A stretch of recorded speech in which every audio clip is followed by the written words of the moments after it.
आज का जो हमारा टॉपिक है वो है हमारे पास वुडवर्ड एंड फ्रीजर रूल। अब इसका जो दूसरा नाम है वो है empirical rule for the calculation of absorption maxima, जिसे हम लैम्डा मैक्सिमम से डिनोट करते हैं। अब देखिए, हम आमतौर पर रूटीनली जब हम किसी भी सैंपल की वेवलेंथ या एब्जॉर्प्शन मैक्सिमम फाइंड आउट करते हैं वो हम स्पेक्ट्रोफोटोमीटर की मदद से फाइंड आउट करते हैं। हम उसके लिए क्यूवेट के अंदर सैंपल को ले लेते हैं, फिर हम रेडिएशन को पास आउट करते हैं, फिर हम देखते हैं कि किस वेवलेंथ पर, किस मैक्सिमम वेवलेंथ पर वो रेडिएशन एब्जॉर्ब हुई। वो मैक्सिमम वेवलेंथ हमारे पास लैम्डा मैक्सिमम के नाम से जाने जाती है। लेकिन वुडवर्ड एंड फ्रीजर ये दो साइंटिस्ट थे जिन्होंने कहा कि हम लैम्डा मैक्सिमम को थ्योरेटिकल भी कैलकुलेट कर सकते हैं bye knowing the structure of that molecule. अब एक इससे पहले हम चंद बेसिक सी डेफिनेशन देख लेते हैं। उनमें सबसे पहली डेफिनेशन है हमारे पास डाइलीन्स। अब देखिए, डाई का मतलब होता है हमारे पास दो, इन का मतलब डबल बॉन्ड। ऐसे मॉलिक्यूल जिसमें दो डबल बॉन्ड हो उन मॉलिक्यूल्स को हम बोलते हैं डाइलीन्स। अब इससे से रेलेवेंट दूसरी टर्म है, इसे हम बोलते हैं कॉन्जुगेटेड डाइलीन। अब देखिए, कॉन्जुगेटेड से मुराद है जहां पे कॉन्जुगेशन होगी। कॉन्जुगेशन क्या होती है? Alternation of single bond with double bond. अब देखिए, अल्टरनेशन ऑफ, अगर इसमें हमारे पास ये सिंगल बॉन्ड है, फिर हमारे पास डबल बॉन्ड, फिर सिंगल बॉन्ड, फिर हमारे पास डबल बॉन्ड, तो ये हमारे पास कॉन्जुगेटेड मॉलिक्यूल होगा। ऐसा मॉलिक्यूल जिसमें ये कॉन्जुगेशन पाई जाएगी वो मॉलिक्यूल कॉन्जुगेटेड मॉलिक्यूल कहलाएगा। अब डाई का मतलब दो, इन का मतलब डबल बॉन्ड। ऐसा मॉलिक्यूल जिसमें alternative double, single covalent bond, फिर डबल कोवेलेंट बॉन्ड, फिर सिंगल कोवेलेंट बॉन्ड, तो ऐसे मॉलिक्यूल को हम बोलते हैं कॉन्जुगेटेड डाइलीन। अब इस तरह हमारे पास नेक्स्ट है टाइप्स ऑफ डाइलीन, यानी कि डाइलीन कितनी टाइप्स के हो सकते हैं। तो फर्स्ट टाइप है हमारे पास एलिसाइक्लिक कॉन्जुगेटेड डाइलीन। एलिसाइक्लिक हमारे पास वो कंपाउंड्स होते हैं स्ट्रेट चेन वाले। अब वो चेन स्ट्रेट चेन भी हो सकती है, ब्रांच चेन भी हो सकती है, मतलब उसमें साइकिल नहीं होगी, रिंग एब्सेंट होगी। तो इसमें हमारे पास स्ट्रेट चेन में हमने देखा कि ये हमारे पास मॉलिक्यूल बना, ये हमारे पास 1,3-ब्यूटाडाइन बना। अब देखिए, इसमें ये हमारे पास डबल बॉन्ड, ये सिंगल बॉन्ड, फिर डबल बॉन्ड, तो ये हमारे पास कॉन्जुगेशन को शो कर रहा है स्ट्रेट चेन में। तो ऐसे मॉलिक्यूल हमारे पास एलिसाइक्लिक कॉन्जुगेटेड डाइलीन के नाम से जाने जाते हैं। अब जो दूसरी टाइप्स है हमारे पास डाइलीन्स की, वो है एनुलर डाइलीन्स। अब जब वर्ड यहाँ पे एनुलर आएगा उसका मतलब होगा रिंग। अब डाई का मतलब दो, इन का मतलब डबल बॉन्ड, मतलब दो डबल बॉन्ड उस रिंग के अंदर होंगे, तो ऐसे मॉलिक्यूल को हम एनुलर डाइलीन के नाम से जानते हैं। जैसे कि ये हमारे पास बेंजीन टाइप रिंग थी, इसके अंदर दो डबल बॉन्ड थे, तो ये हमारे पास एनुलर डाइलीन है। इसी तरह हमारे पास ये सेकंड एग्जांपल है, दो हमारे पास साइक्लोहेक्सेन टाइप रिंग है, इसमें एक हमारे पास डबल बॉन्ड इस रिंग में, फिर हमारे पास सिंगल बॉन्ड, फिर हमारे पास डबल बॉन्ड। ये alternative double single double bond है, तो ये हमारे पास एनुलर डाइलीन्स कहलाती है। अब एनुलर डाइलीन्स क्या नहीं हो सकती? अब देखिए, ये दो हमारे पास बेंजीन रिंग थी, उसमें हमारे पास एक रिंग के अंदर ये हमारे पास डबल बॉन्ड यहाँ पे था, तो दूसरा डबल बॉन्ड इस पोजीशन पे था। अब देखिए, ये हमारे पास डबल बॉन्ड, फिर ये सिंगल, फिर ये सिंगल, फिर ये डबल, तो यहाँ पर हमारे पास कॉन्जुगेशन एब्सेंट है, तो इसको हम एनुलर डाइलीन्स नहीं कह सकते। अब नेक्स्ट टाइप है हमारे पास एनुलर डाइलीन्स की दो टाइप्स है फर्दर। एक है हमारे पास होमो एनुलर डाइलीन। अब देखो, होमो का मतलब होता है सेम, एनुलर का मतलब होता है हमारे पास रिंग, डाइलीन का मतलब दो डबल बॉन्ड, यानी कि दो डबल बॉन्ड एक ही रिंग के अंदर मौजूद होंगे, तो ऐसे मॉलिक्यूल्स को हम होमो एनुलर डाइलीन्स के नाम से जानते हैं। अब देखिए, ये हमारे पास बेंजीन रिंग है, अब इसके अंदर हमारे पास दो डबल बॉन्ड है, वो भी अल्टरनेटिव, जहां पर ये कॉन्जुगेशन भी शो कर रहे हैं, दोनों के दोनों डबल बॉन्ड एक ही रिंग के अंदर मौजूद है, तो ऐसी रिंग को हम बोलते हैं होमो एनुलर डाइलीन। इसी तरह सेकंड एग्जांपल में अगर हम इस पोजीशन पे मिथाइल लगा दें, मिथाइल के साथ दो हमारे पास एक डबल बॉन्ड थे, ये सिंगल बॉन्ड थे, ये डबल कोवेलेंट बॉन्ड, तो ये हमारे पास कॉन्जुगेशन को शो कर रहा है, दोनों के दोनों डबल बॉन्ड एक ही बेंजीन रिंग के अंदर है, तो ऐसे बेंजीन की रिंग को हम बोलते हैं होमो एनुलर डाइलीन। इसी तरह आप देखिए, हमारे पास थर्ड एग्जांपल में दो बेंजीन रिंग ली, लेकिन जो दो डबल बॉन्ड थे वो एक ही बेंजीन रिंग के अंदर आए, तो ये हमारे पास एग्जांपल हो गई होमो एनुलर डाइलीन की। अब जो सेकंड टाइप है हमारे पास एनुलर रिंग्स की, वो हमारे पास होती है हेटेरो एनुलर डाइलीन। अब हेटेरो का मतलब होता है डिफरेंट, एनुलर का मतलब होता है रिंग, डाई का मतलब दो, इन का मतलब डबल बॉन्ड, मतलब दो डबल बॉन्ड होंगे, लेकिन वो दोनों के दोनों डबल बॉन्ड दो डिफरेंट रिंग्स के अंदर होंगे। जैसे कि ये हमारे पास बाइफिनाइल, अब हर एक के अंदर हमारे पास एक डबल बॉन्ड है, फिर ये सिंगल बॉन्ड है, फिर ये डबल बॉन्ड। अब ये क्या कर रहा है? कॉन्जुगेशन को भी शो कर रहा है, और हमारे पास अल्टरनेटिव एक, यानी कि डबल बॉन्ड एक रिंग के अंदर है, दूसरा डबल बॉन्ड दूसरी रिंग के अंदर है, तो ये हमारे पास एग्जांपल हो जाएगी हेटेरो एनुलर डाइलीन की। अब देखिए हमारे पास हेटेरो एनुलर डाइईन की फर्दर दूसरी एग्जांपल ये है कि हमने एक बेंजीन रिंग के अंदर ये डबल बॉन्ड दिखा दिया, फिर दूसरी रिंग के अंदर ये डबल बॉन्ड। अब ये देखिए क्या ये कॉन्जुगेशन जो कर रहा है, जी हाँ, ये हमारे पास डबल बॉन्ड, ये हमारे पास सिंगल और ये हमारे पास डबल कोवेलेंट बॉन्ड। तो ये हमारे पास हेटेरो एनुलर डाइईन के नाम से जाना जाता है। अब हेटेरो एनुलर डाइईन क्या नहीं हो सकती, तो ये हमारे पास बेंजीन की दो रिंग मैंने ड्रा की है, एक डबल बॉन्ड एक इस रिंग के अंदर ड्रा की है, दूसरा इसके अंदर। अब देखिए ये हमारे पास डबल कोवेलेंट बॉन्ड, ये सिंगल, ये डबल, ये सिंगल। अब देखिए ये हमारे पास यहाँ पे कॉन्जुगेशन बिल्कुल शो नहीं हो रही, क्योंकि ये अल्टरनेट डबल कोवेलेंट बॉन्ड नहीं है, एक डबल बॉन्ड दूसरे डबल बॉन्ड की पोजीशन से बहुत ज्यादा डिफरेंट है, तो ये हेटेरो एनुलर डाइईन नहीं हो सकता। अब फर्दर हमारे पास दो टर्म्स हैं, एक हमारे पास है एंडोसाइक्लिक डबल बॉन्ड, यानी कि ये वो डबल बॉन्ड होगा जो with in the benzene ring होगा, तो ऐसा हमारे पास डबल बॉन्ड कहलाता है एंडोसाइक्लिक डबल बॉन्ड। दूसरी जो टर्म है वो हमारे पास है exocyclic double bond. Exocyclic double covalent bond में हम देखते हैं जो डबल बॉन्ड होता है वो आउटसाइड द रिंग होता है, लेकिन इसके लिए एक शर्त है, क्योंकि ये हमारे पास डबल बॉन्ड जिस कार्बन के साथ होगा वो कार्बन बजाते खुद sp2 हाइब्रिडाइज हो, तब हम बोलते हैं कि ये हमारे पास एक्सोसाइक्लिक डबल बॉन्ड होगा। अब देखिए ये क्या क्या हो सकता है एक्सोसाइक्लिक डबल बॉन्ड में। अब देखिए अगर ये पोजीशन इस पोजीशन पे जाए, इस पोजीशन पे जाए, ये पोजीशन, ये पोजीशन, ये पोजीशन और ये इस पोजीशन पर, ये हमारे पास एक्सोसाइक्लिक डबल बॉन्ड कहलाता है।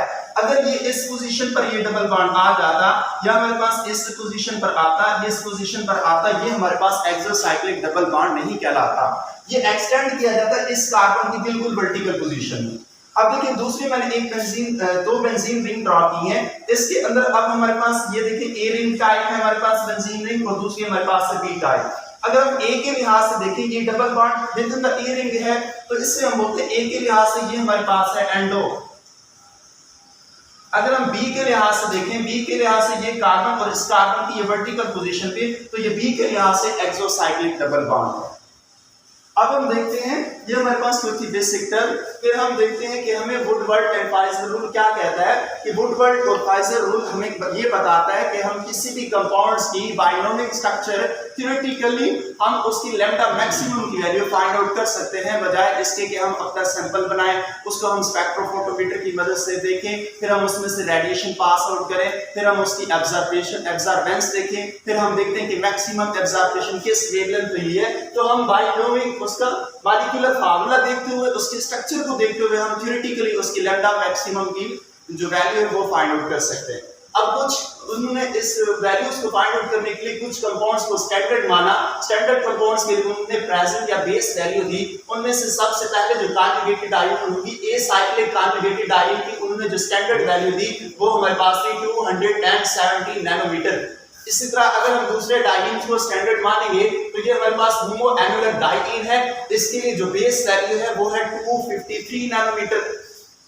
इसी तरह तीसरी जो स्टैंडर्ड उन्होंने मानी वो हमारे पास है हेटेरो एनुलर डाइईन, इसके लिए जो बेस वैल्यू या प्रेजेंट वैल्यू थी वो थी 214 नैनोमीटर। अब कुछ हमारे पास इंक्रीमेंट्स हैं, ये हमारे पास बेसिक जो हम बोलते हैं पेरेंट टाइप मॉलिक्यूल होंगे उनको हम आइडेंटिफाई करके उसके साथ जो ग्रुप अटैच होंगे वो हमारे पास इंक्रीमेंट्स कहलाते हैं। अब जो अगर उस बेंजीन रिंग के साथ कोई भी alkyl group, methyl group, ethyl group लगा होगा, हर अल्काइल ग्रुप के साथ वो अगर एक शर्त है कि वो उस कॉन्जुगेटेड डाइईन के साथ डायरेक्टली उस कार्बन के साथ अटैच हो तो वो हमारे पास अल्काइल सब्स्टिट्यूटेड कहलाएगा, उसके लिए हम ऐड करेंगे 5 नैनोमीटर।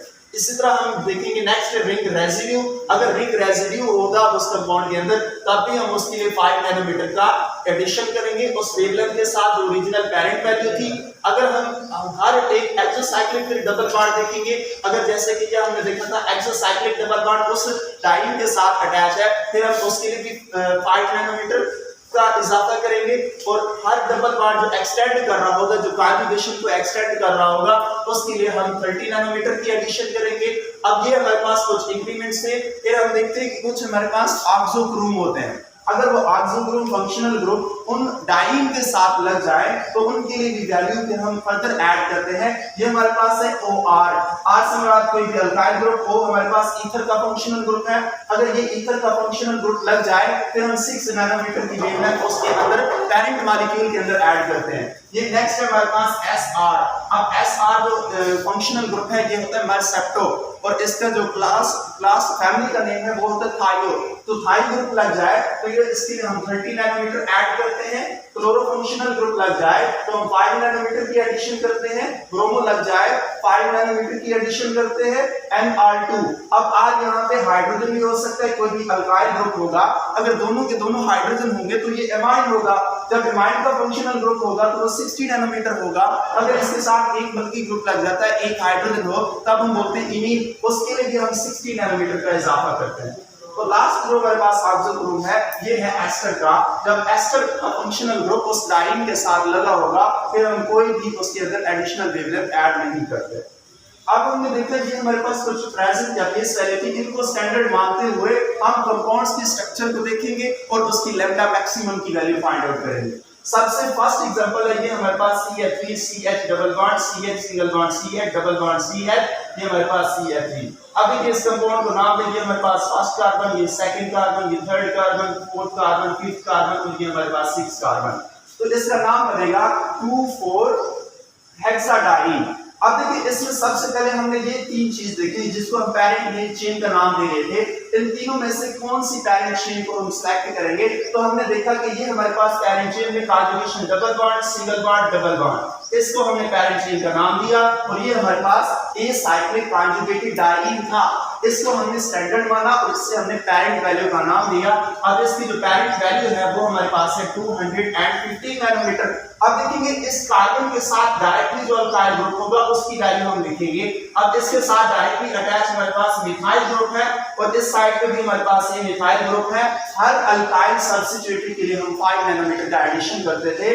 5 नैनोमीटर, अब दो अल्काइल ग्रुप है तो दो के लिए हम 10 नैनोमीटर की एडिशन करेंगे तो टोटल हमारे पास 270 प्लस हमारे पास है तो ये हमारे पास 227 लैम्डा मैक्सिमम की वैल्यू हमारे पास इस कंपाउंड की हो जाएगी। अब हमने देखें इस कंपाउंड्स की लैम्डा मैक्सिमम की डिटरमिनेशन के लिए हमने कोई स्पेक्ट्रोफोटोमीटर इस्तेमाल नहीं किया, बल्कि हमने उस कंपाउंड के स्ट्रक्चर को देखते हुए हमने उसके अंदर डाइईन को पहचाना और उसके साथ सब्स्टिट्यूटेड जो ग्रुप थे उनको देखकर हमने पहचाना कि इसकी लैम्डा मैक्सिमम की वैल्यू कितनी बनती है। अब हम देखते हैं इसकी सेकंड एग्जांपल। अब सेकंड एग्जांपल में हमारे पास साइक्लोहेक्सीन थी, इसके साथ हमारे पास दो मिथाइल ग्रुप अटैच है। तो सबसे पहले हमने देखना है कि पैरेंट या बेस हमारे पास कंपाउंड कौन सा होगा। तो हमने देखा कि कॉन्जुगेशन कहाँ पे पाई जा रही है। ये हमारे पास है डबल बॉन्ड, ये हमारे पास सिंगल बॉन्ड और इसके साथ ये फिर हमारे पास डबल बॉन्ड। तो हमारे पास कॉन्जुगेशन हमने देखा, हमें कॉन्जुगेशन ये हमें मिल रही है। तो अब हमने इसमें देखा कि कंपाउंड कौन सा था। हमने देखा दोनों के दोनों जो डबल बॉन्ड थे वो with in the same ring थे। तो ये हमारे पास मोनो एनुलर डाइईन थी। इसके लिए जो हमारे पास पैरेंट वैल्यू होती है वो हमारे पास 253 नैनोमीटर। अब फिर हमने देखा इसके साथ ग्रुप अटैच है, ये इस कार्बन के साथ डायरेक्टली ये मिथाइल ग्रुप अटैच है, इसके साथ भी डायरेक्टली मिथाइल ग्रुप अटैच है। हर अल्काइल ग्रुप के लिए हम उसकी वैल्यू देख ले कितनी एडिशन कर रहे हैं 5 नैनोमीटर। अब दो मिथाइल ग्रुप है तो दो के लिए हम ऐड करेंगे 10 नैनोमीटर। अब तीसरा हम देखते हैं इसके अंदर हमारे पास ना कोई एक्सोसाइक्लिक डबल बॉन्ड है लेकिन इसके अंदर हमारे पास रिंग रेसिड्यू मौजूद है। अब रिंग रेसिड्यू क्या चीज होती है? अगर हम ये हमारे पास जो कॉन्जुगेटेड डाइईन बना था इसे हमने ऐसे काट करना है उस रिंग साइक्लोहेक्सीन रिंग से कि ये क्या हो एलिफेटिक चेन में कन्वर्ट हो जाए। अगर हम यहाँ से इसे कट ऑफ करें और यहाँ से कट ऑफ करें तो ये हमारे पास एलिफेटिक कंपाउंड्स की तरह स्ट्रेट चेन में या ब्रांच चेन में बन सकता है। तो ये हमारे पास होता है रिंग रेसिड्यू। अब हमने देखा रिंग रेसिड्यू हमें कितने बनाने पड़े कि ये सीधा एलिफेटिक कंपाउंड्स की तरह हमें चाहिए था। तो हमने दो तरह से काटा। तो देखो हर एक के लिए रिंग रेसिड्यू, एक रिंग रेसिड्यू होता उसके लिए हम 5 नैनोमीटर का एडिशन करते। 2 रिंग रेसिड्यू थे तो इसके लिए हम 10 नैनोमीटर का एडिशन करते। अब इन सबको कैलकुलेट करेंगे 253 प्लस 10 263 प्लस हमारे पास है तो ये हमारे पास 273 नैनोमीटर। अब इस कंपाउंड के लिए जो हमारे पास लैम्डा मैक्सिमम की वैल्यू आई वो हमारे पास 273 नैनोमीटर थी। अब इसी तरह अब हम तीसरी एग्जांपल देखते हैं। अब तीसरी एग्जांपल में सबसे पहली चीज हमने देखनी है पेरेंट वैल्यू देखनी होती है, पेरेंट कंपाउंड देखना होता है, हमने डाइईन देखनी होती है। तो हमने देखा कि जो डाइईन, ये हमारे पास डबल बॉन्ड, ये सिंगल बॉन्ड, ये डबल बॉन्ड, तो ये हमारे पास डाइईन यहां से बनी। तो ये हमारे पास डाइईन, देखो हमारे पास डाइईन कैसी बनी, ए साइक्लिक कॉन्जुगेटेड डाइईन बनी। अब उसकी जो पेरेंटल वैल्यू है वो है हमारे पास 217 नैनोमीटर। अब हम इसके अलावा देखेंगे कोई मिथाइल ग्रुप नहीं है। इसके बाद अगर हम रिंग रेसिड्यू की बात करें, अगर हमने इसे ऐसे तोड़ना है कि ये हमारे पास सीधी चेन में आए, अब ये साइक्लिक भी इसके साथ अटैच है, अब हम साइक्लिक को दो जगह से काटें तो ये हमारे पास सीधी चेन ही बन जाएगी कार्बन एटम की। तो दो हमारे पास रिंग रेसिड्यू आए, हर एक रिंग रेसिड्यू के लिए 5 नैनोमीटर, तो दो के लिए हमारे पास 10 नैनोमीटर। अब हम तीसरा देखते हैं कि हमारे पास एक्सोसाइक्लिक डबल बॉन्ड भी है। ये हमारे पास बेंजीन रिंग थी, मैंने बताया था एक्सोसाइक्लिक के लिए ये हमारे पास अगर बेंजीन रिंग हो, एक्सोसाइक्लिक डबल बॉन्ड इस पोजीशन पर, एक्सोसाइक्लिक इस पोजीशन पर, ये हमारे पास ये पोजीशन, अगर यहाँ पे डबल बॉन्ड होगा तो वो एक्सोसाइक्लिक डबल बॉन्ड के नाम से जाना जाएगा। बेंजीन रिंग की इस पोजीशन पर डबल बॉन्ड है तो ये एक्सोसाइक्लिक डबल बॉन्ड के नाम से जाना जाता है। उसके लिए भी हम 5 नैनोमीटर की एडिशन करते हैं। अब टोटल हमारे पास 270 प्लस हमारे पास 227 और 5, तो ये हमारे पास 232 नैनोमीटर हो जाएगा। इस कंपाउंड के लिए हमारे पास लैम्डा मैक्सिमम की जो वैल्यू आई वो हमारे पास 230 नैनोमीटर। इसके बाद हमारे पास नेक्स्ट कंपाउंड है। नेक्स्ट कंपाउंड में सबसे पहला काम हमने देखना है कि कॉन्जुगेशन कहाँ पे है या हमारी डाइईन कहाँ पे बन रही है। ये हमारे पास डबल बॉन्ड, ये सिंगल बॉन्ड, फिर ये हमारे पास डबल बॉन्ड, तो ये हमारे पास डाइईन यहाँ पे बन रही है। तो अब देखो डाइईन कैसी बनी है, होमो एनुलर है, हेटेरो एनुलर है या एसाइक्लिक है। एसाइक्लिक तो हो नहीं सकती, होमो एनुलर दोनों डबल बॉन्ड एक ही रिंग में होते तब हम बोलते हैं होमो एनुलर, लेकिन ये दोनों के दोनों डबल बॉन्ड दो डिफरेंट रिंग के अंदर है तब हम बोलते हैं ये हमारे पास हेटेरो एनुलर डाइईन है। इसके लिए जो हमारे पास पेरेंट वैल्यू है वो हमारे पास 214 नैनोमीटर। अब हम इसके बाद देखेंगे कोई मिथाइल ग्रुप इसके साथ अटैच नहीं है। अगर हम इसकी बात करें कि यहाँ पर रिंग रेसिड्यू कितने होंगे, तो अगर हम इतने से पार्ट को सीधी चेन में कन्वर्ट करना चाहें तो हम चारों तरफ से, ये कार्बन एटम ने इसे घेर के रखा हुआ है, तो हम चारों तरफ से इसे कट ऑफ करेंगे तो ये हमारे पास सीधी रिंग बना देगा। तो मतलब यहाँ पर 4 रिंग रेसिड्यू बन रहे हैं और हर रिंग रेसिड्यू की जो वैल्यू होती है वो हमारे पास 5 नैनोमीटर होती है। 4 के लिए हमारे पास 20 नैनोमीटर हो जाएगा। अब इसके अंदर 20 ऐड कर देंगे, कोई बाकी हमारे पास एक्सोसाइक्लिक डबल बॉन्ड नहीं है तब हम इसके अंदर ऐड कर दें तो ये हमारे पास 234 नैनोमीटर बन जाएगा। तो इस कंपाउंड के लिए हमारे पास लैम्डा मैक्सिमम की वैल्यू 234 नैनोमीटर आई। अब लास्ट एग्जांपल है हमारे पास, ये कंपाउंड्स है हमारे पास। अब हमने सबसे पहले देखना है कि हमारे पास डाइईन कहाँ पे बन रही है, तो ये डबल बॉन्ड, ये सिंगल बॉन्ड, ये डबल बॉन्ड यहाँ पे भी बन रही है। फिर हमने देखा सेकंड रिंग के अंदर ये डबल बॉन्ड, ये सिंगल बॉन्ड, ये डबल बॉन्ड यहाँ पे भी बन रही है। फिर हमने थर्ड रिंग की तरफ देखा, ये हमारे पास डबल बॉन्ड, ये सिंगल बॉन्ड, ये डबल बॉन्ड यहाँ पे भी बन रही है। अब हमने कौन सी रिंग को या कौन से डाइईन को पेरेंट मानना है, तो हम ज्यादातर एसाइक्लिक तो है नहीं, हमारे पास होमो एनुलर है और दूसरा हेटेरो एनुलर है। तो जहां पर दोनों एक साथ आ जाए तब हमारे पास होमो एनुलर को ज्यादा प्रेफर किया जाता है। तो होमो एनुलर रिंग के लिए हमारे पास जो बेस वैल्यू थी वो हमारे पास है 253 नैनोमीटर, 253 नैनोमीटर।